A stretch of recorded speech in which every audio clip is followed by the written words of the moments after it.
اور اس میں مزے کی بات یہ اسحاق ڈار شامل نہیں تھے کیونکہ اسحاق ڈار اس وقت وعدہ معاف گواہ بن چکے ہوئے تھے.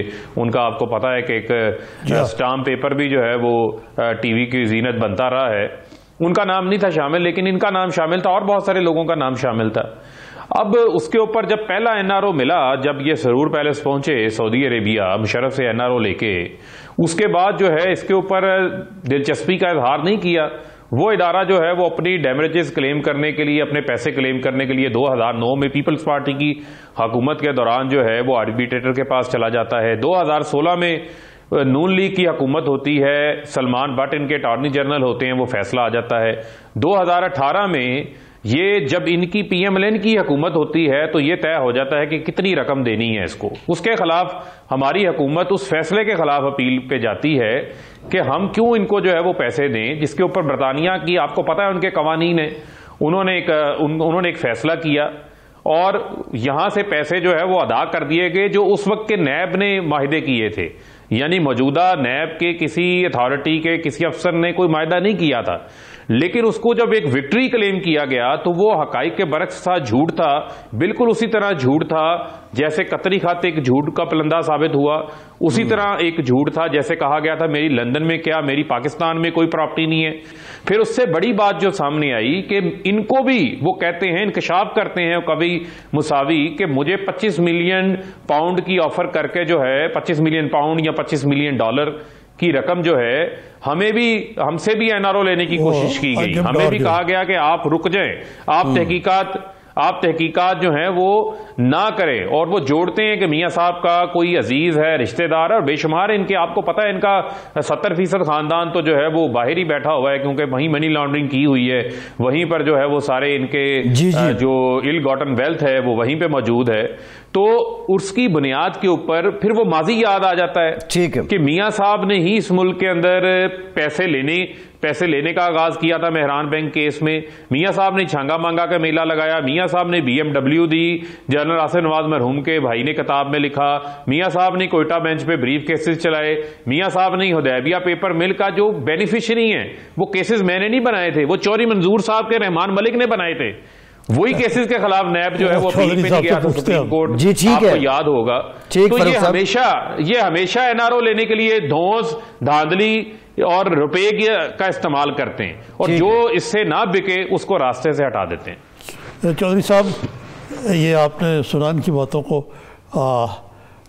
اگرچہ آپ براہ راست فریق نہیں ہیں اس میں, لیکن آپ واقعی یہ ایک ایسا گورکھ دھندا تھا جس میں جیسے انہوں نے کہا کہ محترمہ مریم نے خود اپنا گول کر دیا اپنے ہی گول میں, یہ اس طرح ہے یا یہ کوئی زیادہ سنجیدہ معاملہ ہے؟ پرابلم یہ ہے کہ ہم بہت سارے بے صبرے ہیں اور کنکلوژنس پہ جمپ کرتے ہیں چیزیں ٹھیک ہونے سے پہلے یا اپنے لاجیکل اینڈ پہ پہنچنے پہ پہلے. وہ ہم سب کی عادت ہے, من حیث القوم ایسا ہی ہے. 2-3 چیزیں اس نے سیریس کہی ہیں. ایک جنرل مشرف پہ سیریس ایلیگیشنز لگائے اس نے. جنرل مشرف کے دور میں یہ معاہدہ ہوا, اسی کے دور میں ہی انہوں نے سسپینڈ کر دیا اور سیریس ایلیگیشنز لگائے. اس پہ کوئی بات نہیں ہو رہی کہ اس نے کہا جی جو ہمیں لسٹ دی گئی اور پھر اس لسٹ میں سے کہا گیا کہ لوگوں کو نکال دیں. اس میں سارے لوگوں کے نام ہیں, اس میں سیاستدانوں کے ہیں, بیوروکریٹس کے ہیں, بزنس مینوں کے ہیں, ججز کے ہیں, جرنیلوں کے ہیں, سب کے نام ہیں. وہ کوئی 200 بندے کی لسٹ ہے جو میں نے دیکھی ہے.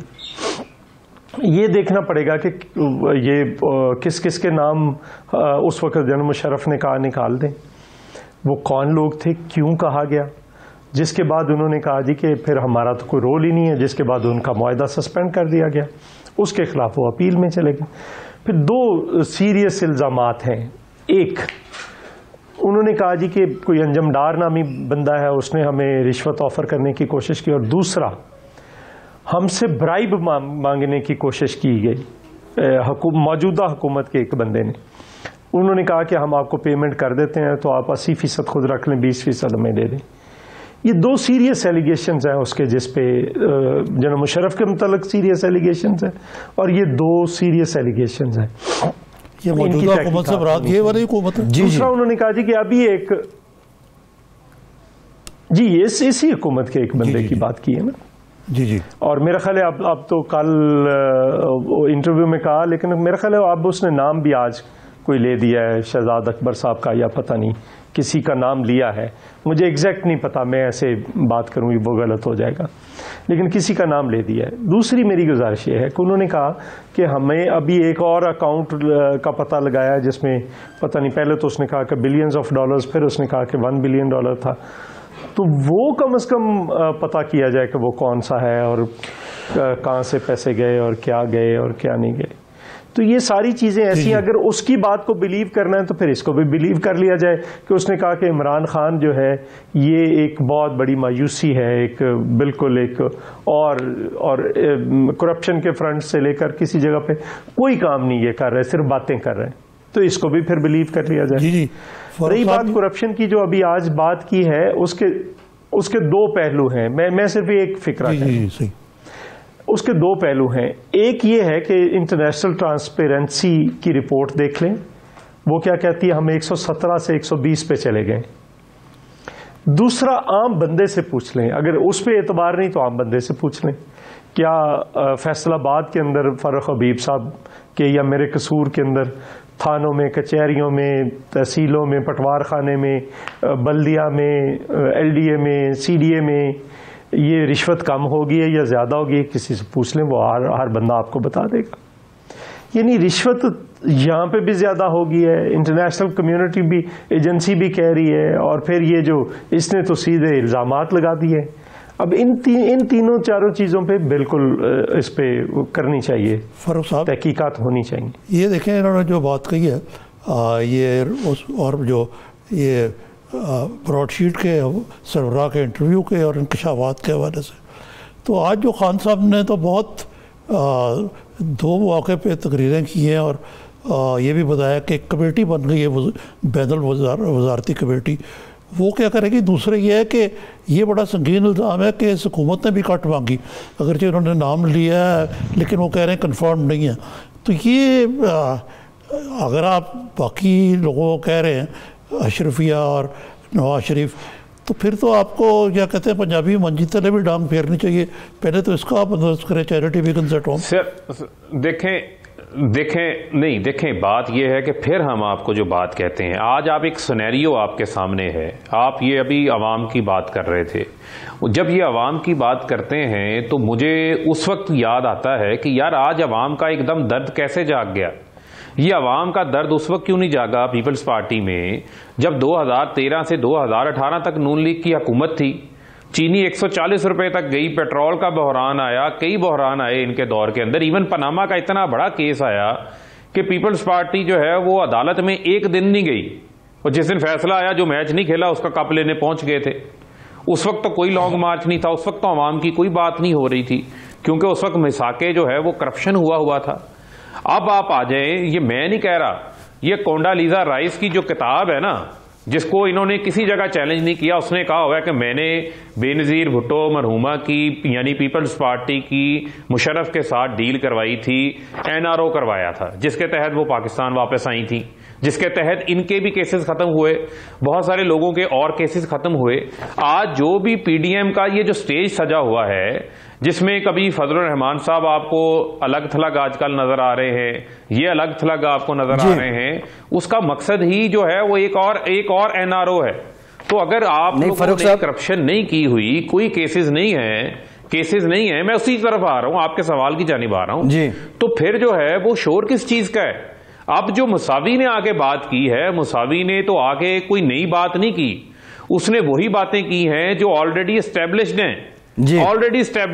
کس ملک میں منی لانڈرنگ ہوتی رہی، وہ دہبیہ پیپر کیس میں رحمان ملک نے کیس وہ بنایا تھا، یہ آج اسے کہہ دیں وہ کیس غلط تھا، میں ان کی بات کو جو ہے وہ سننا چاہتا ہوں، اس کا جواب دے دیں. دوسری بات یہ ہے کہ جو باقی کیسز ہیں، اسحاق ڈار ان کی اپنی PMLN کی حکومت کے دوران ملک سے بھاگے تھے، سلمان شہباز PMLN کی حکومت کے دوران بھاگے تھے، جعلی اکاؤنٹس کا کیس ہم نے نہیں بنایا تھا، ہم نے نہیں بنایا. فاروق صاحب یہ بتا دیں، آپ اگر سوال نہیں وہ ریلیونٹ جواب نہیں دے رہے نا فاروق صاحب. پوچھو کہ یہ جو کون آپ کی پارٹی کا کون آدمی نہیں، ہم یہ پوچھ رہے ہیں کہ جو آپ کے کس بندے نے کٹ مانگا، جو چودھری منظور صاحب بات کرے. ایک بات دوسرا مشرف صاحب نے NRO دیا، مشرف صاحب نے NRO دیا، آپ نے 4.25 ارب ٹیکس پیئر کے پیسے سے ادا کر دیے براڈ شیٹ کو.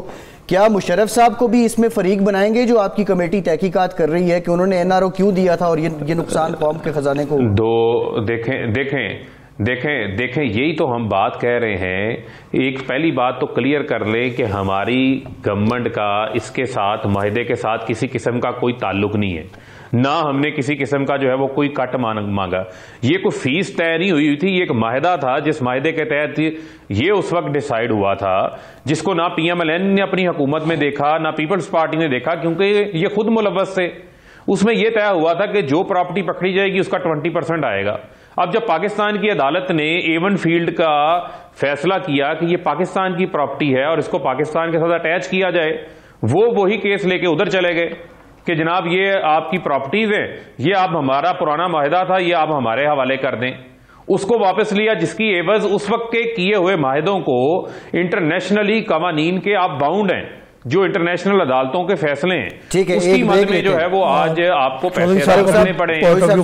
اس میں ہمارا کوئی تعلق نہیں ہے. لیکن سوال یہ ہے کہ معاہدہ حکومت نے منسوخ کیا اور حکومت پریزیڈنٹ مشرف کی تھی اس وقت. یہ فاروق صاحب بریک کے بعد چوئی صاحب کی ٹیک لیں گے، ہمارے ساتھ رہیے.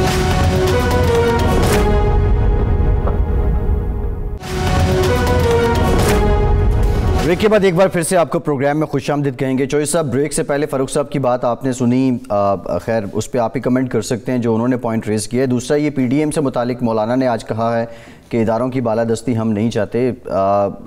کیا مراد ہے اس سے؟ کیونکہ جمہوریت میں تو کہتے ہیں کہ ادارے مضبوط ہوں تو جمہوریت بھی مضبوط ہوتی ہے. ان کی مخصوص ادارت سے مراد ہے. دیکھیے دو باتیں. ایک تو میرے خیال فرخ حبیب صاحب کو میں تھوڑا سا درست کر دوں. میں اس میٹنگ میں موجود تھا لنڈن میں جہاں پہ محترمہ بینظیر بھٹو نے ہم سے سوال کیا تھا کہ مشرف کی طاقت کس میں ہے. ہم نے کہا جی وردی میں.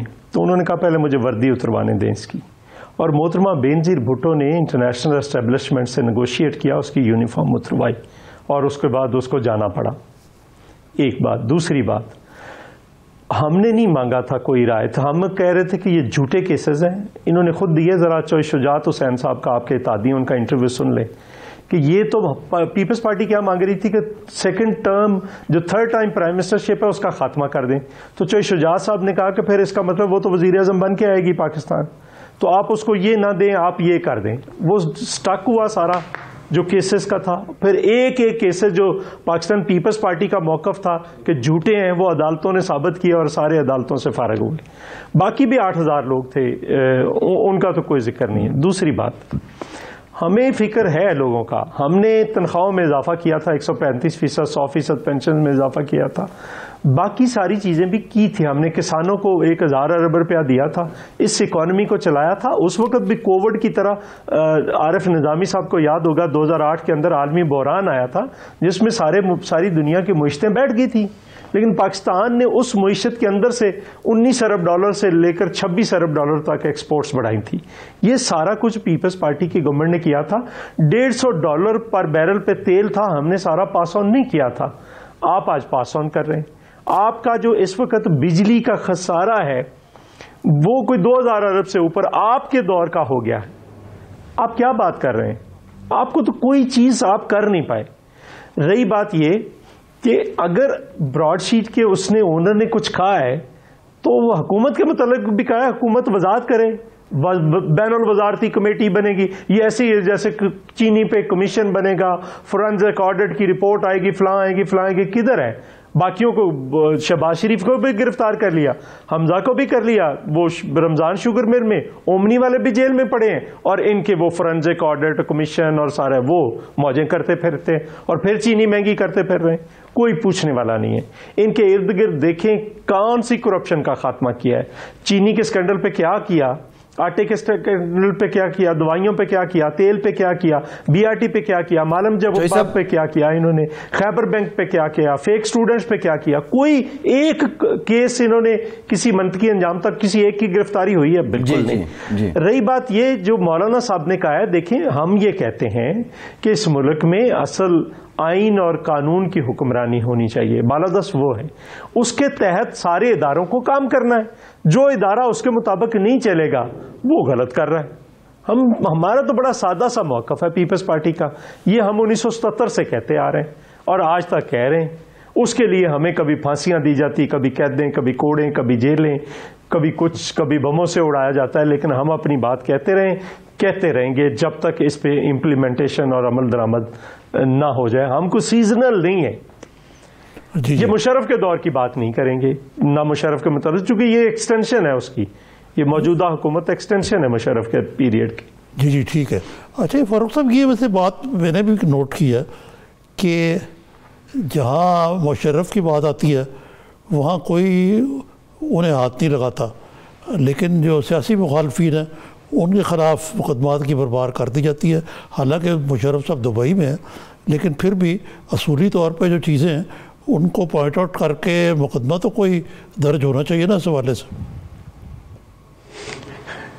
دیکھیں بات یہ ہے کہ جن کے ساتھ وقوع ہوا انہوں نے مشرف کو باہر بھیج دیا، جنہوں نے ایف آئی آر درج کرنی تھی۔ آج مشرف صاحب جو ہیں وہ بہت برے ہو گئے، وہی پیپلز پارٹی جو ہے وہ گارڈ آف آنر دے کر جو ہے وہ پرویز مشرف صاحب کو انہوں نے رخصت کیا تھا، اور جس پارلیمنٹ کے اندر peoples party so called opposition میں تھی اور پی ایم ایل این حکومت میں تھی، غلط بات کر رہے ہیں، پی ایم ایل این حکومت میں تھی، سن لیں نا، سن لیں، اب سن لیں، غلط صحیح کا فیصلہ ہو جائے گا۔ آپ لوگوں نے جو ہے وہ مشرف کو جانے دیا، آپ نہ جانے دیتے، آپ روک لیتے، آپ نے نہیں روکا اس وقت، اس وقت آپ نے اپنی بے بسی کا اظہار کر دیا، آپ نے اب تمام خواہشات امیدیں جو ہیں وہ ہمارے سے لگائی ہوئی ہیں۔ اس کا بھی میں سمجھتا ہوں کہ جواب آنا چاہیے۔ آپ کے پاس تو بڑا نادر موقع تھا نا، پرویز مشرف تو بہت برے تھے، آپ انہوں نے مارشل لا لگایا تھا تو پھر آرٹیکل 6 آپ لوگ لگا لیتے، جس کی آپ نے اسمبلی سے بڑی قراردادیں منظور کروائی تھی۔ دوسری بات یہ ہے کہ ہمیں جب پیپلز پارٹی جب کرپشن کی بات کرتی ہے نا تو وہ اس کا مطلب یہ ہوتا ہے کہ قیامت کی نشانیاں ہیں کوئی۔ سرے محل نہ بھولیں، وہ سرے محل جس سرے محل کو انہوں نے کہا تھا کہ یہ ہمارا نہیں ہے، جب اس کو وہاں پر فروخت کر دیا گیا اس کمپنی کو، اور مشرف سے جب این آر او ہوا تو زرداری صاحب نے اس کے پیسے کلیم کر لیے، اور وہ پیسے انہوں نے ریسیو کیے $60 ملین کے۔ پہلے تو وہ اٹیچ ہوا نا کہ پاکستان کی پراپرٹی ہے، پھر وہ بکا، کیا روچڈیل نامی کمپنی تھی، کیا نام تھا اس کا، اس نے لیا تھا، لیکن پیسے زرداری صاحب نے کلیم کر لیے تھے۔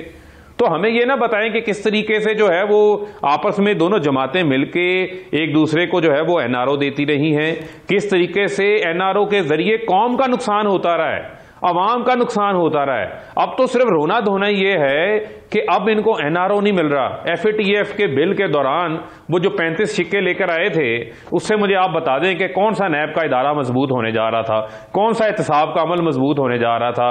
سب نے اپنی اپنی وش لسٹ اس میں ایڈ کی ہوئی تھی، پرسن اسپیسیفک سکے تھی کہ 5 سال بعد جو ہے جو اس شخص کو سزا ہوگی کرپشن کے اوپر وہ الیکشن لڑنے کا اہل ہو جائے گا۔ اور بھئی جو آج کرپٹ ثابت ہو گیا وہ کل کو کرپشن نہیں کرے گا، اسے کیسے اہل کر دیں گے؟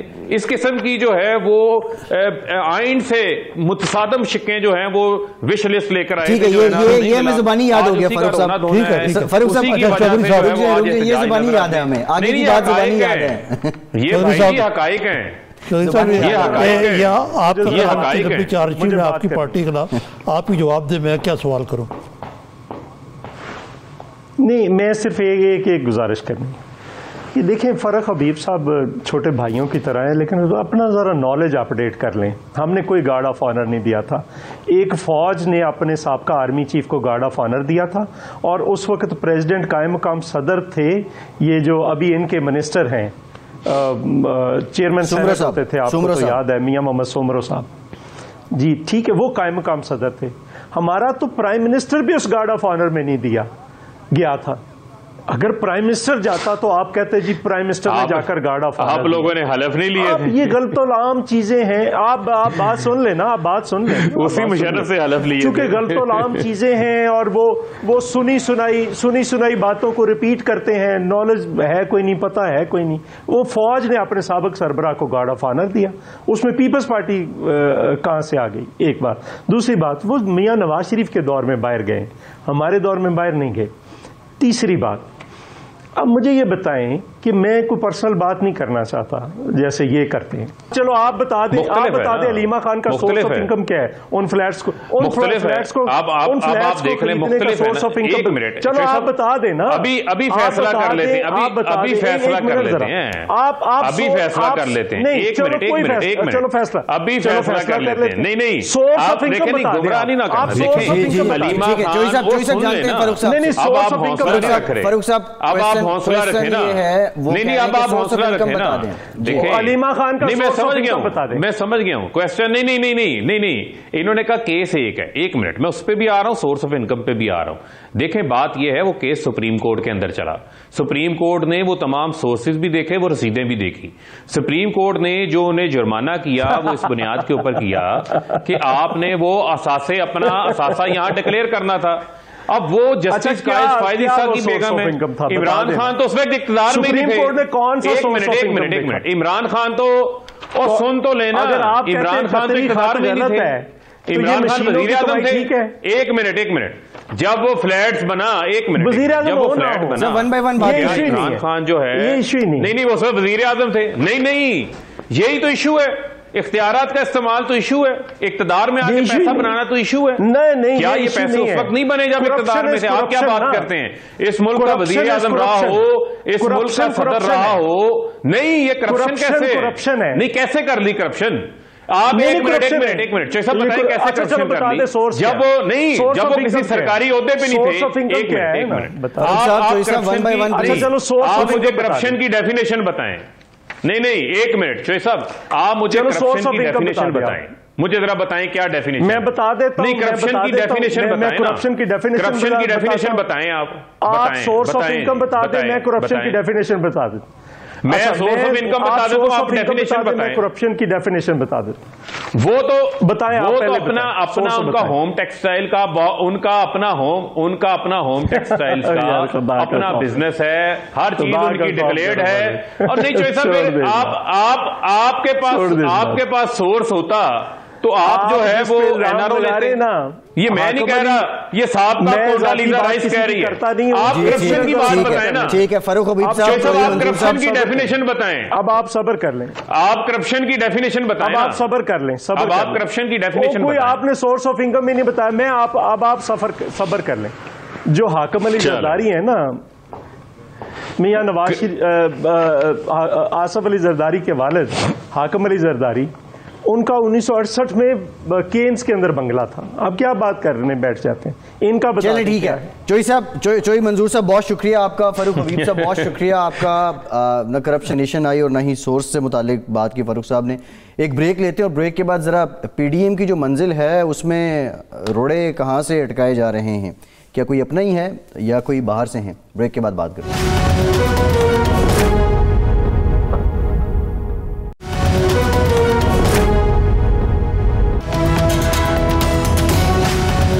کے بعد ایک بار پھر سے آپ کو خوش آمدید کہیں گے. نظامی صاحب ایک سوال کیا جا رہا تھا کہ کرپشن کی ڈیفینیشن بتائیں, جو ویسے بھی عام حرف عام میں ڈیفینیشن ہے وہ تو یہی ہے کہ پبلک آفس استعمال کر کے اپنی دولت میں اضافہ کرنا از کرپشن. یہ تو حکمرانوں کی کرپشن ہے. یہ تو حکمرانوں کی کرپشن ہے. ویسے تو اور بھی بہت سی ہیں ڈیفینیشنز, لیکن بات ہو رہی تھی کہ جس حکومت نے معاہدہ منسوخ کیا اب اس کا ذکر نہیں ہو رہا, اور جس دوسری جو پارٹی تھی اس نے پیسے بھی لے لیے, اور جن سے متعلق تحقیقات تھیں نہ اس وقت حکومت ان کو ثابت کر سکی مجرم اور نہ یہ براڈ شیٹ کر سکی.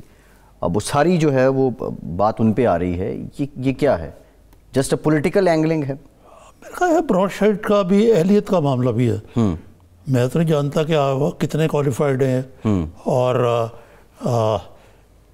کن حالات میں ان کو اتنے بڑی رقم جو ہے تفویض کی گئی ہے اور نتیجہ صفر. یعنی ویسے تو پاکستان کی جو پیروائی کا ہمارے جو لیگل جو معاملات ہیں, ابھی یہ ریکارڈ ایک کا کیس ہوا ہے جی, اس میں بھی ہمارے پر بھاری جرمانہ لگا, اور ایک دو اور بھی ہے. یہ جو وہاں انڈس واٹر کی جو وہاں بھی ہمیں سیٹ بیکس ہوئے ہیں اور کروڑوں اربوں روپے ہم نے خرچ کر دیے فیسوں پہ. تو یہ کچھ قابل غور بات ہے کہ آیا ہم بہت جلدی کنسیڈ کر دیتے ہیں یا ہماری لیگل جو ٹیمز ہیں وہ کوئی سفارشی ہوتی ہیں یا کس قابلیت تو ہمارے وکلاء میں بڑی ہے، لیکن یہاں تو موگی کھانی پڑی ہم نے۔ اچھا ایک اور بات جو دلچسپ ہے وہ یہ ہے کہ ابھی یہ موصوف تھے ہمارے ساتھ پی ٹی آئی کے، کیا نام ہے، فاروق حبیب صاحب تھے، وہی بات میں کروں، ایک پارٹی اس وقت مشرف صاحب تھے، میں جو پارٹی اے کا ذکر ہاں بھائی فاروق حبیب صاحب جو ہے وہ کہہ رہے ہیں کہ یہ مشرف کو آپ نے چھوڑا، وہ ٹیکنیکلی درست کہہ رہے ہیں، یہ میاں نواز شریف کے دور میں ہی مشرف صاحب کی آزادی ہوئی۔ تو آپ کو یاد ہوگا کہ جب ان کا ٹرائل ہوا تو رستے میں سے ہی وہ بجائے وہاں کورٹ جاتے وہ پہنچ کے وہاں آرمی کا جو امراض کلب کا جو اے ایف آئی سی ہے، کیا کہتے ہیں، اے ایف آئی سی جو arm force institute of cardiology, Pindi میں پہنچ کے 2 مہینے وہاں رہے اور اس کے بعد ان کو چلے گئے دبئی چلے گئے۔ تو یہ میرا خیال ہے کہ اس کے باوجود کہ میاں نواز شریف آج تو بڑے ڈیفائنس کی لائن لیتے ہیں، اس وقت وہ انہیں توہن کرن اور یہ بھی سوچتے ہوئے کہ جان چھوٹے۔ نظامی صاحب یہ اگر ہم دیکھیں اس سے پہلے مشرف صاحب کو بھی گو کہ وہ ان کا جو طرز حکمرانی تھا وہ آمرانہ تھا، لیکن اس سب کے باوجود وہ کوئی ریونج پہ بلیو کرنے والے انسان نہیں تھے۔ انہوں نے بھی ایک ایگریمنٹ کر لیا اور اس کے بعد نواز شریف کو جانے دیا، سیف ایگزٹ دیا۔ وہ ریونج سے زیادہ اپنی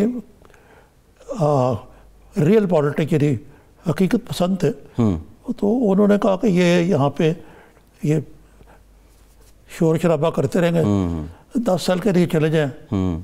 حالانکہ مشرف صاحب جو ہیں وہ خاص طور پہ شریف برادران سے بڑے سخت درجے کو نفرت کرتے تھے، کیونکہ وہ سمجھتے تھے کہ انہوں نے ان کو دھوکے سے سری لنکا بھیجا اور پیچھے سے تختہ الٹا ان کو فارغ کرنے کی کوشش کی۔ اور وہ کہتے تھے کہ مجھے تو بعض لوگ کہتے تھے کہ وہ شہباز شریف جو ہیں ان کے لیے مشرف کا سافٹ کارنر ہے۔ تو ایک لنچ پہ پہلی سالگرہ جب تھی ان کی لاہور میں گورنر ہاؤس میں، تو ہم 2-4 لوگ تھے، تو ہم نے پوچھا جرنلسٹ نے، انہوں نے کہا میں دونوں، انہوں نے کہا کہ آپ بڑے بھائی کے تو آپ خلاف ہیں، یعنی نواز شریف کے، چھوٹے بھائی کے لیے اس کا سافٹ کارنر۔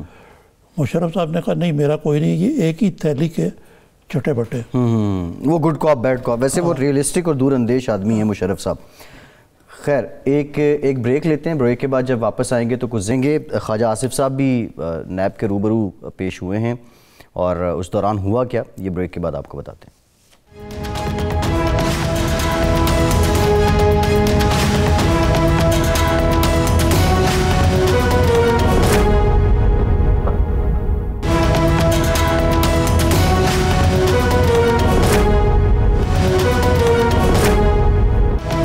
بریک کے بعد ایک بار پھر سے پروگرام میں آپ کو خوش آمدید کہیں گے۔ نظامی صاحب کچھ ذکر خواجہ صاحب کا بھی کریں گے، لیکن اس سے پہلے ذرا معیشت کی بات کرتے ہیں۔ جو انٹرنیشنل مالیاتی مانیٹرنگ ایجنسیز ہیں، ادارے ہیں، وہ تو بڑی اچھی پیشین گوئیاں کر رہے ہیں، توقعات رکھ رہے ہیں پاکستان کی معیشت سے۔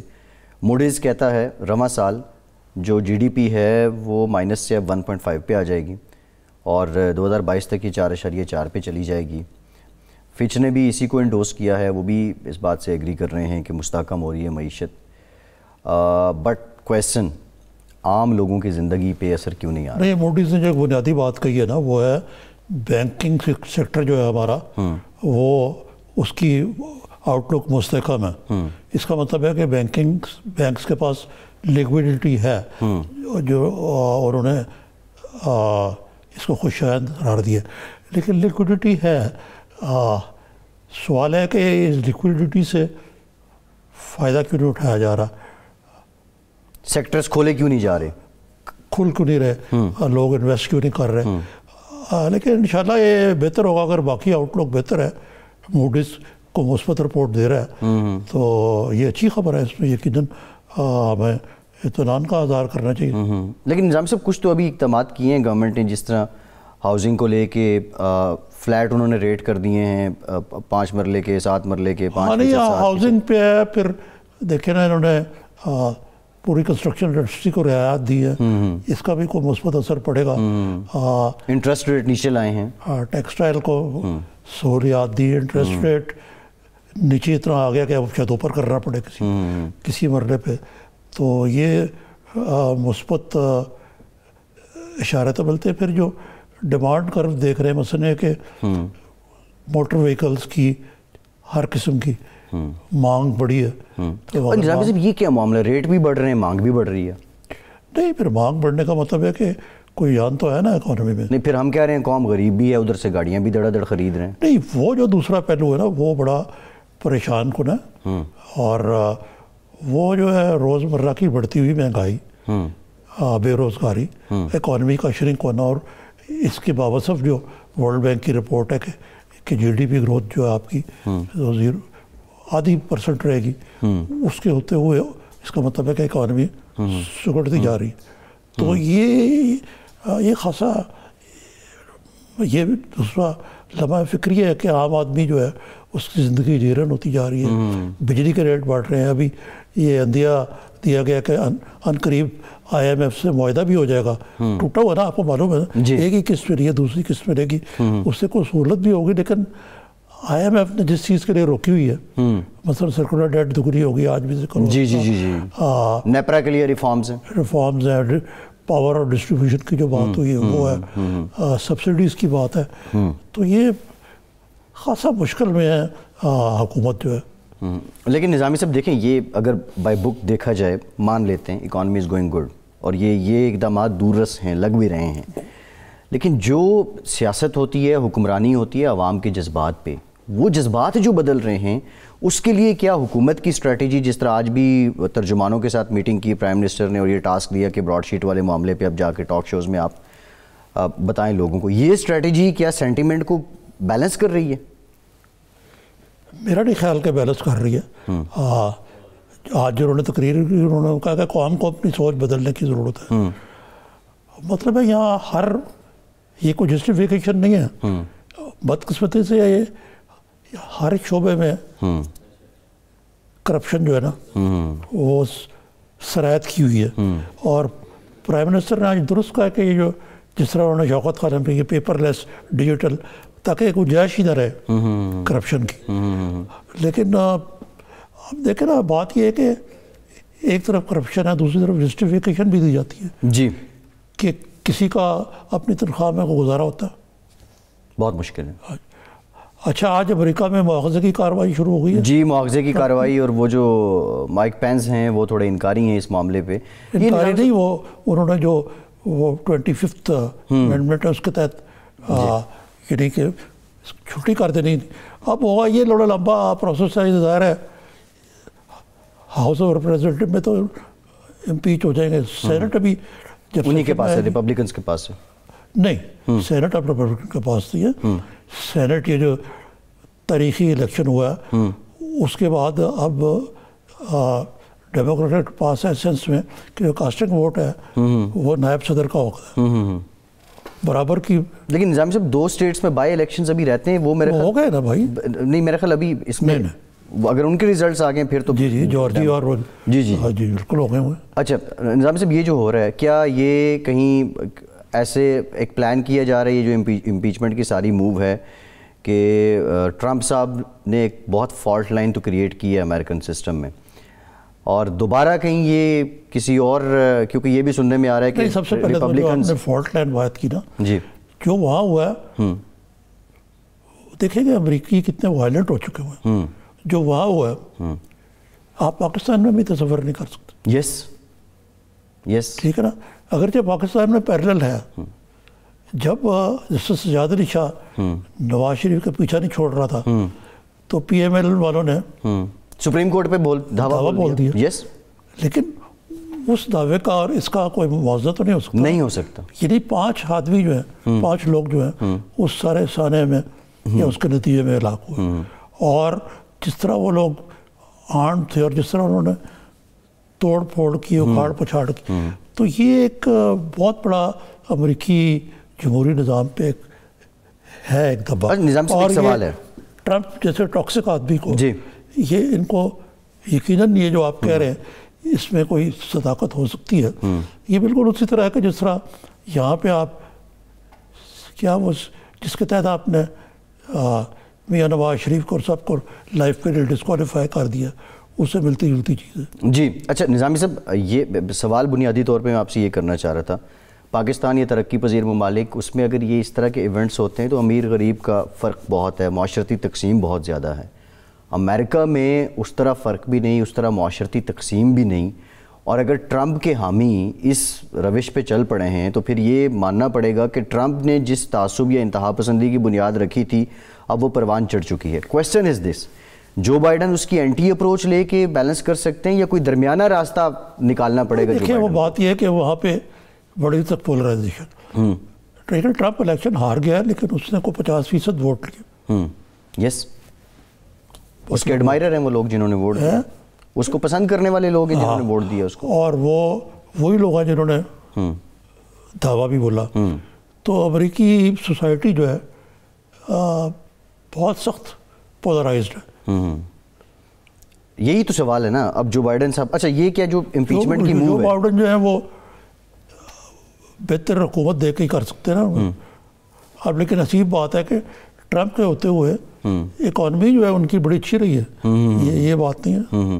اچھا نظامی صاحب یہ بتائیں کہ یہ جو امپیچمنٹ کی موو ہو رہی ہے، کیا یہ اس لیے ہو رہی ہے کیونکہ ریپبلکنز بھی اب آگے ٹرمپ کو کنسیڈر نہیں کرنے والے شاید ایز پریزیڈنشل کینڈیڈیٹ، کہ ٹرمپ صاحب دوبارہ یہ سیاست میں کوئی اور پارٹی بنا کے نہ آ جائیں، اور یہ مکو ٹپنے کی کوشش تو نہیں ہے؟ وہاں کو 3 پارٹی سسٹم ہی نہیں ہے، 2 پارٹی ہے، یا ڈیموکریٹ ہے یا تیسری پارٹی لے کے ٹرمپ کے لیے آنا ناممکن ہے. بلکہ ٹرمپ کو تو ریپبلکن بھی شاید نہ نومینیٹ کرے. جی بالکل یہی ہے. اور ٹھیک ہے نظامی صاحب. اچھا نظامی صاحب یہ جو سارا اب ہم پہلے بھی ذکر کر رہے تھے، اب جو بائیڈن کے آنے کے بعد، کیونکہ انہوں نے ٹرمپ کو بھگتا ہے، امریکنز نے ٹرمپ کو بھگتا ہے، اور وہ شاید یہی ریزن ہے کہ جو بائیڈن صاحب جو ہیں وہ بہت مائنر سی آپ کہہ لیں کہ میجورٹی سے آ رہے ہیں سامنے، اور ٹرمپ کے ایڈمائررز مائنر نہیں، ٹھیک ٹھاک ان کے ووٹس ہیں، لیکن جو الیکٹرل ووٹس ہیں ٹھیک ٹھاک ہیں. یہ اپروچ امریکہ کے بعد یورپ میں، یہ جو پاپولسٹ اپروچ آپ کہہ لیں، کیا وہ وہاں بھی پنپتی دکھائی دے رہی ہے آپ کو؟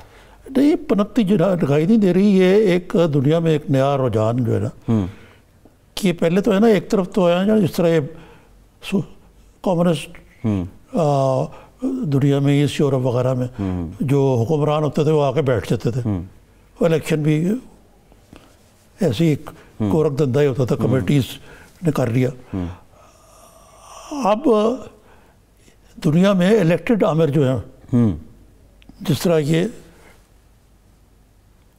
ٹرمپ جو ہے اس کو آپ ایک الیکٹڈ آمر ہی کہیں گے نا، اسی طرح ہنگری کا اوبون ہے، اور کئی ملکوں میں یہ پیوٹن بھی الیکٹڈ آمر ہے، پیچھے نہیں چھوڑتا. تو کئی ممالک میں ایک نیا ٹرینڈ جو ہے سامنے آیا ہے. نظامی صاحب یہ شارٹلی کمنٹ کیجیے گا، یہ جو امپیچمنٹ کی موو تھی، یہ کیا امریکہ کی اسٹیٹ پالیسی تھی اب کی بار جو لگ رہا ہے؟ نہیں، اسٹیٹ پالیسی کیسے؟ یہ تو یہ فیصلہ جو ہے یہ تو نینسی پیلوسی جو ہاؤس ریپرزینٹیٹیو اسپیکر ہیں، جی ڈیموکریٹس وہ تو کر رہے ہیں، لیکن ایک بیک ڈور تو وہاں پہ بھی کوئی ہوتا ہوگا نا نظامی صاحب، ٹریک 2 تو وہاں بھی کوئی ہوگا نا. میں تو اس حوالے سے بات ایسے نہیں ہے وہاں. چلیں نظامی صاحب بہت شکریہ، ان کا وقت ختم ہو گیا، آج کے پروگرام سے اتنے.